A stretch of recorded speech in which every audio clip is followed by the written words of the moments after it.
Hello and welcome to Ask the Pros, where yes, I will ask the pros and I will test their skill and knowledge. So, what do they know? Do they know things? Let's find out. Question number 1. Which card can be played by ISENGRIM'S Council? GEZRAS, Great Oak, or SASKIA? Oh god. How is it possible that any of those can be played? Saskia. No, none of them. None of them, actually. I believe none of these cards can be played by it because it can only play an elf, a dwarf, or a dryad. And the answers are GEZRAS, who is a witcher, the Oak, which is a treant, and Saskia, which is a dragon. So my answer would be none of them. None. Correct. Question number 2. How many neutral stratagems are there in the game? How many neutral stratagems? Oof. Like 6, 7. 5? Back when Redea was like more of a competitive card, I believe there were 7. Okay, let's try to count them. So we have the dagger, we have tactical advantage, that's 2, crystal skull, that's 3. We have magic lamp, that's 4. Basilisk venom, that's 5. Do we have any other ones? We have enchanted armor, that's 6. Are there any other ones? I don't think so. I believe that might be it. 6. That's my final answer. It's 7. 7? Oh god. Question number 3. Which card in Gwent has the highest provision cost? Highest provision cost, ball is 15. I think ball. Ball, for sure, ball. Dobra, bal. Tak? Tak jest? It's Masquerade Ball. Oh, it's gotta be Masquerade Ball at 15. I doubt there is anything higher. I'm very tempted to just quickly open Gwent. I'm not familiar with any cards that are more than a 15, so I'm inclined to say Masquerade Ball. That is also correct. Question number 4. You play Amphibious Assault to play Queen Adalia from your deck. How strong is she going to be? I'm not familiar of any with any provision reducing effects in Gwent. You cannot play her because she's 10 provisions. I can't play Queen Adalia from my deck with Amphibious Assault. Nie mogę zagrać. I can't play Queen Adalia because she has 10 provisions. We can't play her. I can. That's another trick question. 0, -1 point. So she would come out at 2 if Amphibious Assault allowed you to tutor cards that have a higher provision cost than 9. Since she is a 10 provision card, it would be interesting though if Assault could pull higher provision cards but instead reduce their power.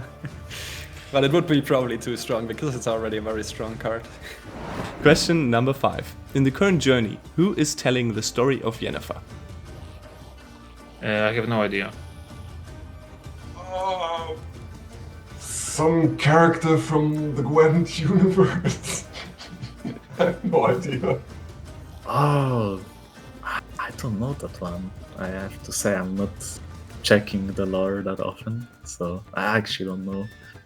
Oh, I don't know. I'm not even looking in this comic story, so really don't know.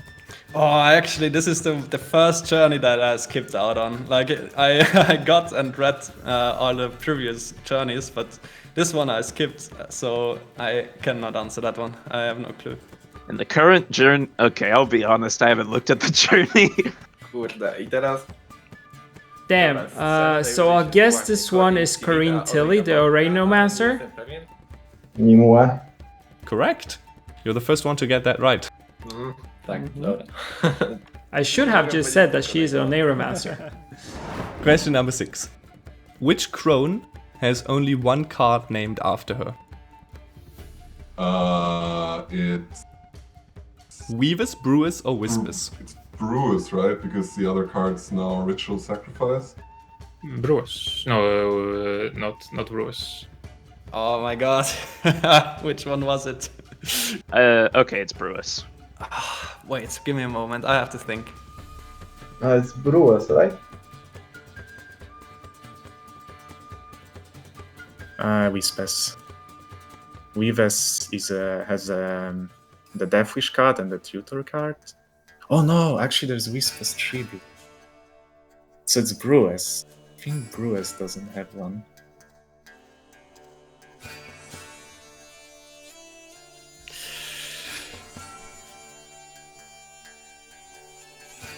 I think it's WHISPESS. Yeah, WHISPESS doesn't have a second card. No, never. Wait, everyone. No, it's BREWESS. I'm gonna say BREWESS, but I'm really unsure about it. She's on 2 cards. There's like a Ritual Sacrifice card, which triggers Death Wish, and she's on that card, but it's not called by her name. Alright, 4 open questions now. Who, apart from you, is the best Gwent player these days? Ooh. Oh no, that's a hard one. I'm just joking. I would say it's actually hard to name one player because there are so many good players. I would probably say Demarcation a year ago, but unfortunately he's not with us anymore. So right now I would say Colemon. I really want to say Colemon just from like how much I work with him and like how much he consistently impresses me. In terms of like current results, I think if I wanted to be the most fair, I would go with Paja. I have a ton of respect for Paja as well. He's been killing it lately. There's not really much else to say. Oh, that's very hard to answer, honestly. There's a lot of candidates for that. There's a lot of really good Gwent players out there. I mean, if I have to pick one, I'm just gonna say Pyreball. He's the winner of the most recent World Masters. He's really impressive and good player, so even though there's a ton of candidates, based on the fact that he won the World Masters, I'm just gonna take him. I think I'm one of the most strongest, and nobody can be as strong as me. No, of course I'm joking. I think it's Pajaball and Tailbot. Pajaball because he showed really great result on Gwent Masters, and Tailbot just because he always play like Tail God. It needs to be Tailbot, of course, my teammate. I'll give it to Tailbot and Camps. I would probably pick between Vangit and Pyreball. There are a lot of good players. I think the whole TLG team is as good as I am, and I think that all Poles who play Gwent are the best. Next question. Who is the most handsome competitive player? The most handsome. It's probably Gravesh because of his hair. Oh, ooh, that's a nice one. I'll take someone from the Open because I guess that makes sense, and I'll say, Bruder Shaggy's kind of snag. The most handsome competitive player.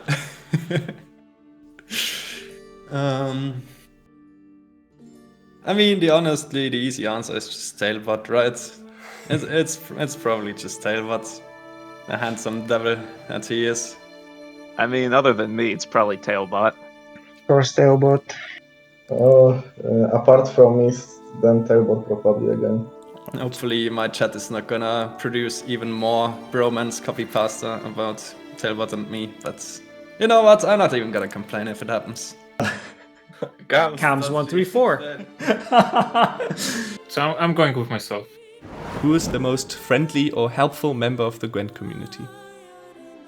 I think it's definitely Pyreball, because every time someone writes to him or asks for some opinions or ideas, he's always right there to help and answer to like every possible person.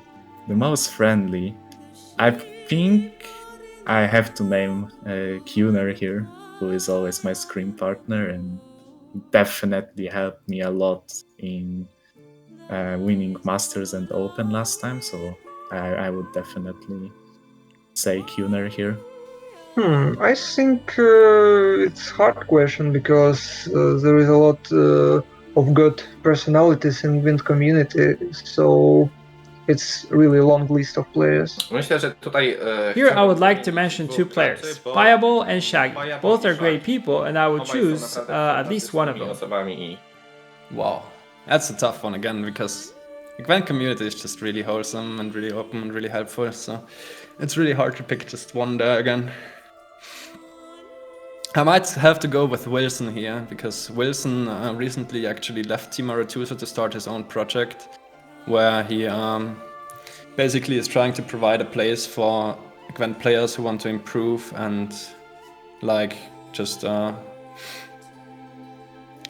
a place to play the game together, to discuss the game, and yeah, I think it's a really cool project and I hope he does well with it. It's called GWENT Network, it's a Discord server that anyone who wants to can join to have a place to basically improve at the game and talk about the game with others. So I'm gonna go with Wilson. I think if I had to go just off of like, if I had to sort of remove my personal experience and just go off of like raw impression of like, wow, this person just really wants to help people, I would go with Saber. I think Saber's done a ton in terms of pushing like educational content and just being willing to help people generally.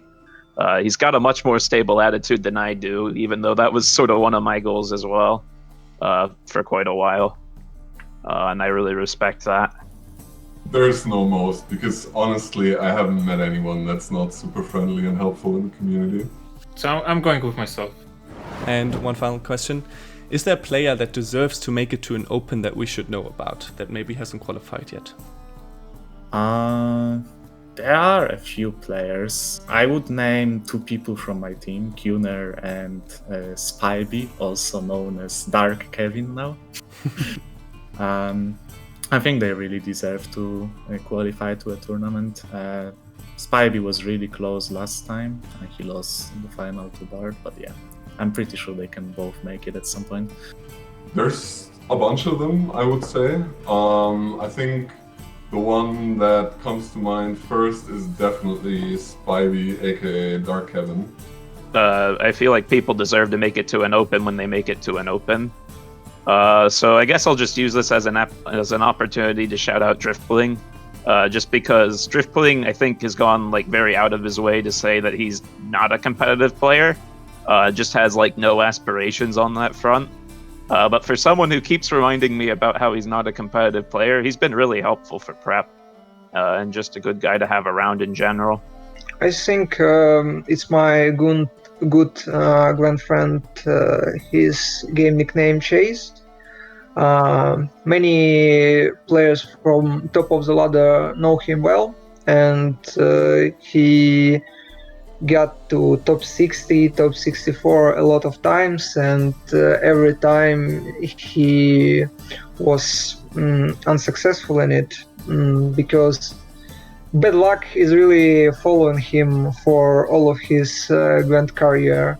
And I think, yes, I hope one day he will play on Open or even on GWENT Masters. Green Knight pojawiał się już dwukrotnie na Openie, ale myślę, że zasługuje na pewno na więcej. Green Knight has made it to an Open twice and I think he deserves more for sure. From players that never made it, I would say Beardybog. Plus, there must be a couple I have forgotten about, but they for sure deserve it. Ciężko mi sobie przypomnieć, ale zasługują na to, albo zasługiwali. I think Siva, my teammate. I would say, for example, Akela, who did really well in last qualifier, has impressed me with his gameplay. It's just sometimes his deck choices and his lineup choices were a bit weird to me, but I think he's definitely a good player and deserves to make it. Other than that, I heard that this Tobliat guy is pretty good.